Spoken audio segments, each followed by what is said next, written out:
Cette bataille fut l'une des plus grandes victoires japonaises de la Seconde Guerre mondiale. Avant ce jour, il semblait déjà inarrêtable, mais une fois la bataille gagnée, on se demandait même comment on pouvait arrêter une telle force. Ce fut un carnage côté allié où de nombreux navires furent coulés, où de nombreux marins y perdirent la vie, malgré une résistance courageuse.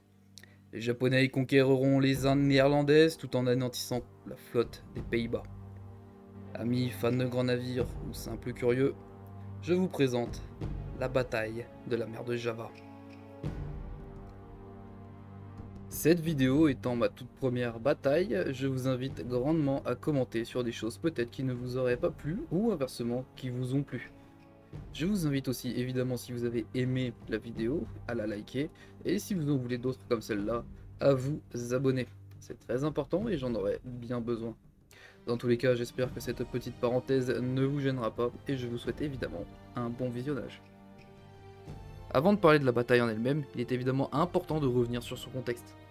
La bataille de la mer de Java aura lieu à la fin de la campagne des Indes néerlandaises, que le Japon avait entamée en janvier 1942. La guerre entre le Japon et les Pays-Bas commencera dès le 8 décembre, lorsque ces derniers déclareront la guerre à l'Empire. Les Indes néerlandaises, à ce moment, sont l'un des objectifs principaux du Japon, de par leur réserve de carburant, qui était alors la 4e plus grande du monde. L'invasion commencera le 17 décembre 1941.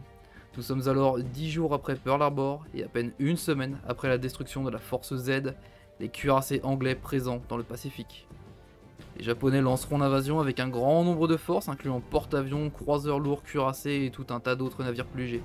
L'attaque est méticuleusement calculée et les Japonais gagneront rapidement la supériorité aérienne avant d'envahir différentes zones entre fin décembre et début janvier.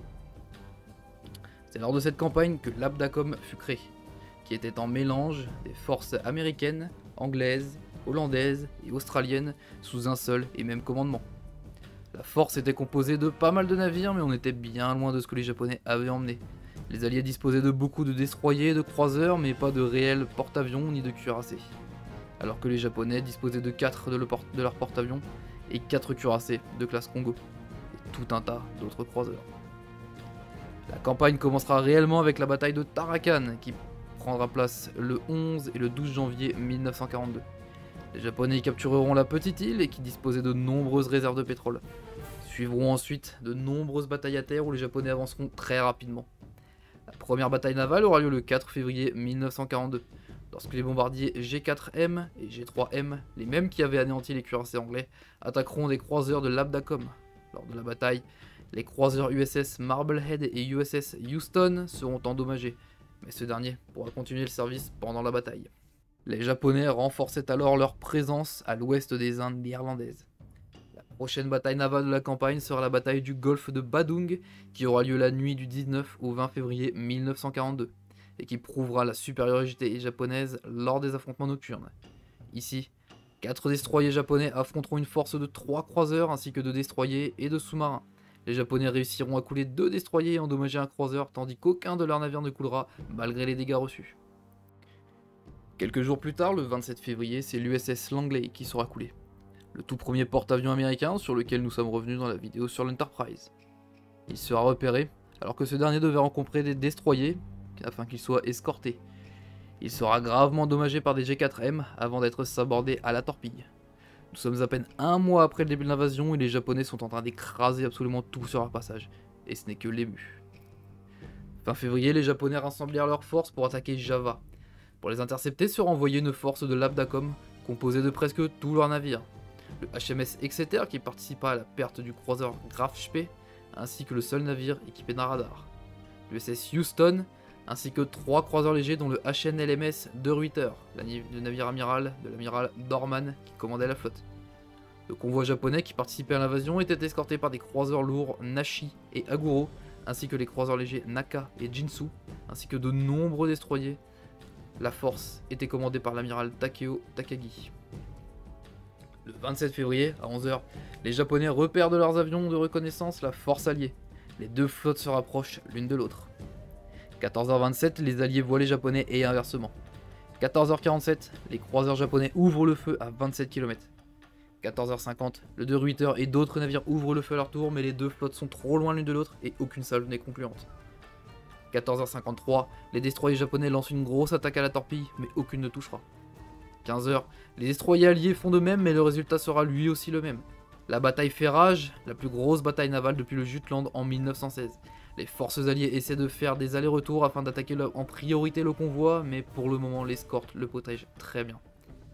15h30, le Nashi touche durement le croiseur hollandais Java, le navire est en feu. 16h, les destroyers japonais lancent une nouvelle salve de torpilles, malgré près de 90 poissons dans l'eau, une seule touche. Mais le destroyer hollandais Kortenaer est touché, il est coupé en deux. 17h, les alliés battent en retraite et essaient de contourner l'escorte du convoi afin d'attaquer ce dernier. Mais les japonais continuent de pousser la flotte de l'Abdacom. Plus tard, le destroyer Electra entame un duel avec le Jinsu et le destroyer Asagumo. 18h, les japonais ont l'avantage, le destroyer Electra est en feu, ordre est donné d'abandonner le navire. Seul le destroyer Asagumo fuira la bataille après ses dégâts. Plus tard, à 19h, c'est le croiseur Java qui est touché par une torpille et coule. L'amiral Dorman ordonne alors de battre en retraite, alors que ses navires sont en grande partie endommagés. 20h30, alors qu'il commençait à fuir, le navire amiral de Ruyter est touché par une torpille du croiseur Aguro et coule rapidement. L'amiral Dorman coulera avec son navire. 21h25, si la catastrophe ne pouvait pas être pire, le destroyer Jupiter touche une mine et coulera à son tour. 23h, les navires alliés ont fui, c'était la catastrophe, pratiquement toute la force de l'Abdacom était anéantie. Les croiseurs USS Houston et HMAS Perth fuiront à Tanjung Priok alors qu'ils n'ont presque plus de munitions ni de carburant. Ils ne seront qu'en partie réapprovisionnés là-bas. Après être repartis, ils essaieront de fuir à Cilacap. Le destroyer hollandais Evertsen suivra de plus loin. Les navires pensaient ne pas tomber sur les japonais, mais ces derniers étaient en train d'envahir une autre partie de Java avec une force cette fois-ci beaucoup plus grande que celle qui avait déjà anéanti la flotte de l'Abdacom. Seront envoyés pour intercepter les alliés les croiseurs lourds Mogami et Mikuma, ainsi qu'un croiseur léger et de nombreux destroyers. Les alliés seront repérés autour de 23h par le destroyer Fubuki qui patrouille alentour. La force japonaise n'allait pas tarder à entourer les trois navires.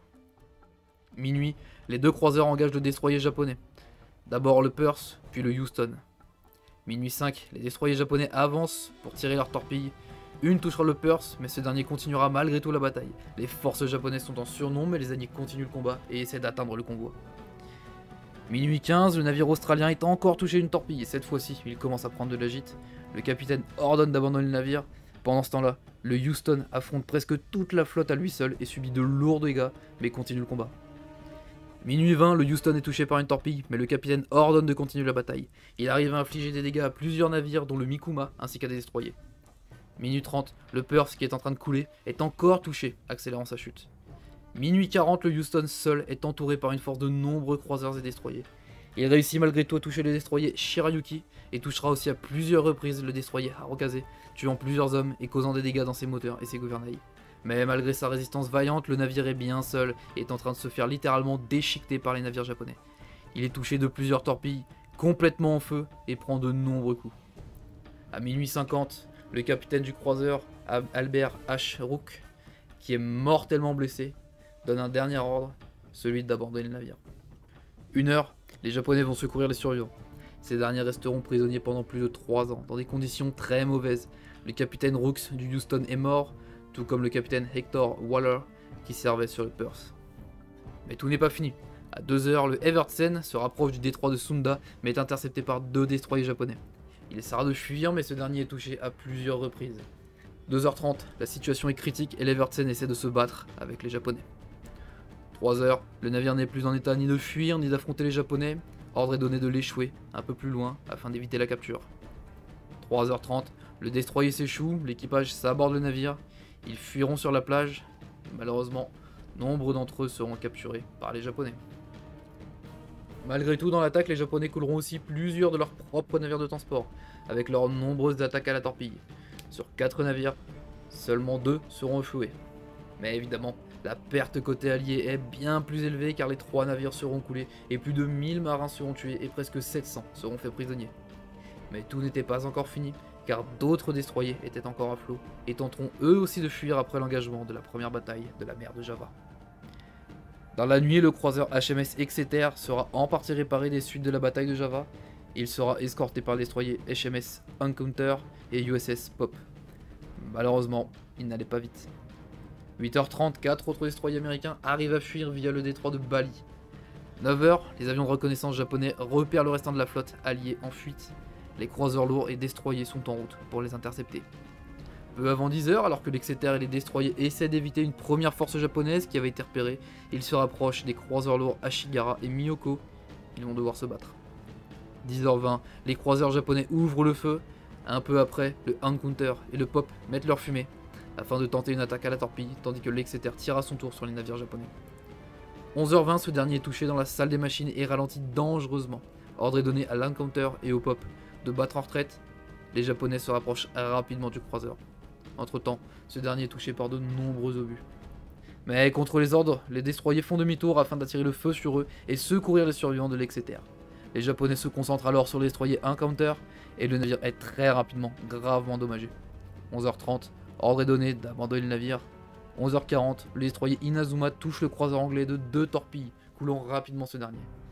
Peu après, ordre est donné de poursuivre l'USS Pop ainsi que le restant de la flotte. Midi, l'USS Pop, toujours dans la bataille, tentera de fuir, mais dans sa fuite, il sera attaqué par des bombardiers et coulera entre 13 h et 14 h. Dans le même temps, les 4 destroyers américains mentionnés un peu plus haut réussiront à fuir et arriveront en Australie le 4 mars. D'autres destroyers n'auront pas cette chance et quelques-uns seront encore coulés séparément. Au final, le seul navire plus gros qu'un destroyer à survivre les différentes batailles sera l'USS Marblehead qui a été endommagé plus tôt.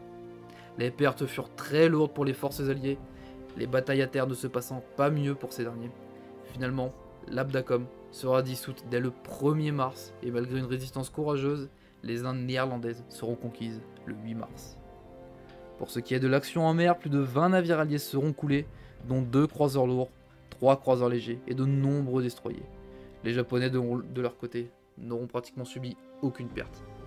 Ainsi se termine la campagne des Indes néerlandaises dont les différentes îles ne seront jamais reprises pendant la guerre. Les Japonais y stationnant se rendront une fois la guerre terminée. En revanche, malgré le rapatriement de plusieurs centaines de soldats, certains seront jugés pour crimes de guerre, tandis que d'autres déserteront et s'assimileront avec différentes communautés indonésiennes. Certains participeront même à la révolution quelques années plus tard.